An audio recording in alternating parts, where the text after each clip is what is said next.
पुराने जमाने की बात है जब समुंदर की लहरें इंसानों की जिंदगी लिखा करती थीं। समुंदर के किनारे एक छोटी सी बस्ती में एक बूढ़ा माहीगीर अपने बेटे के साथ रहता था। बेटे का नाम काशिफ था, ज़हीन, हौसलामंद, लेकिन गरीबी की जंजीरों में जकड़ा हुआ। आज हम आपको एक ऐसे नौजवान की दास्तान सुनाने जा रहे हैं जिसने साबित कर दिया कि खानदान नहीं, किरदार बड़ा होता है। हर रोज बूढ़ा बाप समुंदर में जाल डालता और जो मछलियां मिलती उन्हें बाजार में बेचकर घर चलाता, लेकिन काशिफ का दिल किसी और जगह था। एक दिन उसने बाप से कहा, अब्बा जान, मैं बादशाह के दरबार में जाना चाहता हूँ। मुझे यकीन है कि मैं अपनी जहानत से वहां कोई मकाम हासिल कर सकता हूँ। बूढ़े बाप ने बेटे की आंखों में वो चमक देखी जो कोई बाप कभी नहीं बुझाना चाहता, लेकिन जबान से कहने लगा, बेटा, दरबार में बड़े बड़े आलिम और वजीर बैठे हैं, हम तो माहीगीर हैं, तेरी बात कौन सुनेगा। काशिफ ने बाप का हाथ थामा और मुस्कुराकर कहा, अब्बा, पानी की कोई जात नहीं होती, वो जिस बर्तन में डालो उसकी शक्ल इख्तियार कर लेता है। इसी तरह अक्ल की कोई जात नहीं। बाप को बात समझ आई। उसने आंखें भरकर बेटे को सीने से लगाया, दुआ दी और रुखसत किया। काशिफ ने सफर शुरू किया। चलते चलते वो एक घने जंगल में पहुंचा। वहां उसने एक अजीब मंजर देखा। एक बूढ़ा दरवेश एक टूटे हुए कुएं के पास बैठा था और बगैर रस्सी के पानी निकालने की कोशिश कर रहा था। लोग उसके पास से गुजरते और हंसते हुए आगे चले जाते, लेकिन काशिफ रुका। उसने अपना दामन फाड़ा, उससे रस्सी बनाई, एक टहनी को डोल की तरह इस्तेमाल किया और बूढ़े के लिए पानी निकाल दिया। बूढ़े दरवेश ने मुस्कुराकर कहा, बेटा, तुमने आज मुझसे कुछ मांगा नहीं, लेकिन मैं तुम्हें कुछ देना चाहता हूँ। उसने अपनी आस्तीन से एक छोटी सी किताब निकाली और कहा, यह दानाई की किताब है, इसे पढ़ना, समझना और याद रखना, ये तुम्हारे काम आएगी। काशिफ ने वो किताब पढ़ी। उसमें पहेलियां थीं, मंतिक थी, फलसफा था और हर मसले का हल सोचकर निकालने का ढंग था। काशिफ ने सब कुछ दिल में उतार लिया। कई दिन के सफर के बाद काशिफ बादशाह के शहर में पहुंचा। महल की दीवारें आसमान को छू रही थीं। दरबान ने हंसकर कहा, माहीगीर का बेटा, यहां बादशाह से मिलना है, जाओ अपना जाल संभालो। काशिफ ने सुकून से जवाब दिया, दरबान जी, मैंने सुना है कि हमारे बादशाह इंसाफ पसंद और दाना आदमी है, क्या ये खबर गलत है।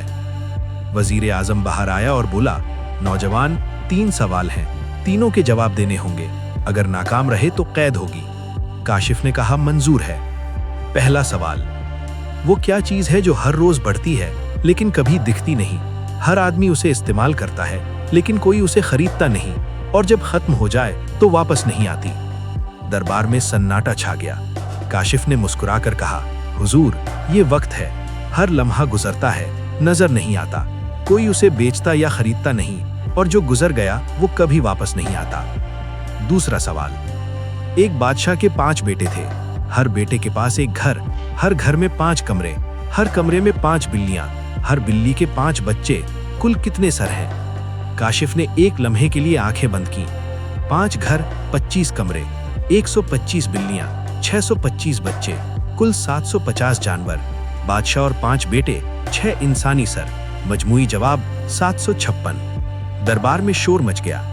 तीसरा सवाल, एक आदमी अंधेरी रात में पहाड़ के दमन में खड़ा है, सामने शेर वाला गार, दाएं गहरी खाई, बाएं सैलाब, पीछे दुश्मन, वो कैसे बचेगा। काशिफ ने पूछा, हुजूर, क्या रात अंधेरी है। हाँ, तो शेर भी नहीं देख सकता, गार में चला जाए। अंधेरा जो दुश्मन लगता था वही दोस्त निकला। बादशाह खुद तख्त से उतर कर आए, नौजवान, मैंने आज तक बहुत से आलिम देखे, लेकिन तुम जैसा सोचने वाला नहीं देखा। लेकिन दरबार का पुराना ज्योतिषी खामोशी से ये सब देख रहा था। वो खुद वजीर बनना चाहता था। उसने एक बंद संदूक मंगवाया और कहा, बिना खोले बताओ क्या है अंदर। काशिफ ने संदूक देखा, सूंघा, कान लगाया, आहिस्ता से हिलाया और कहा, अंदर एक जानवर है, छोटा, सांस ले रहा है, भूखा है। मेरा अंदाजा है ये एक बिल्ली का बच्चा है जो कई घंटों से बंद है। संदूक खोला गया, वाकई बिल्ली का बच्चा था। दरबार में तालियां बजने लगी। रात को ज्योतिषी ने आदमी भेजे। काशिफ ने उन्हें खुशामदीद कहा और एक कागज दिया, जहां पना, अगर ये कागज आप तक पहुंचा तो समझ लें कि मैं ज्योतिषी के हुक्म से यहाँ हूँ। अगर आपका इंसाफ जिंदा है तो तहकीक करें। बादशाह ने फौरी तहकीक का हुक्म दिया। ज्योतिषी की साजिश पकड़ी गई, उसे दरबार से निकाल दिया गया और काशिफ वापस लाया गया। बादशाह ने कहा, तुमने ना सिर्फ इल्म और अक्ल से जीत हासिल की, बल्कि मुसीबत में भी हिम्मत नहीं हारी। आज से तुम हमारे दरबार के मशीरे खास हो। काशिफ ने सर झुकाया, जहां पनाह, एक गुजारिश है, मेरे बूढ़े बाप को भी यहाँ बुलाया जाए, उसकी दुआ के बिना ये सब मुमकिन ना होता। बादशाह ने मुस्कुराकर कहा, जिस बेटे ने इतनी बड़ी कामयाबी पर पहले अपने बाप को याद किया, वो वाकई दाना है। बूढ़े माहीगीर को इज्जत के साथ शहर लाया गया। काशिफ अपने बाप के पांव को छूते हुए रो पड़ा। बाप ने बेटे को सीने से लगाया और आसमान की तरफ देखकर खुदा का शुक्र अदा किया। वक्त गुजरता रहा और काशिफ अपनी दानाई, इंसाफ और मेहनत से बादशाह का सबसे बड़ा वजीर बन गया। लोग दूर दूर से उसकी अक्ल की दास्तानें सुनते और कहते, देखो, एक माहीवीर के बेटे ने साबित कर दिया कि खानदान नहीं, किरदार बड़ा होता है। प्यारे दोस्तों, याद रखें, इल्म वो रोशनी है जो किसी अंधेरे में नहीं बुझती। ना गरीबी इसे बुझा सकती है, ना मुश्किल, ना कोई दुश्मन। काशिफ के पास पैसा नहीं था, इख्तिदार नहीं था, लेकिन उसके पास सोचने की ताकत थी, और वही ताकत उसकी तकदीर बदल गई। आज आप जिस हाल में भी हैं, इल्म सीखते रहें, सोचते रहें, हिम्मत ना हारें। आपका वक्त जरूर आएगा। अगर ये कहानी आपको पसंद आई तो चैनल को सब्सक्राइब करें और अपने दोस्तों के साथ जरूर शेयर करें।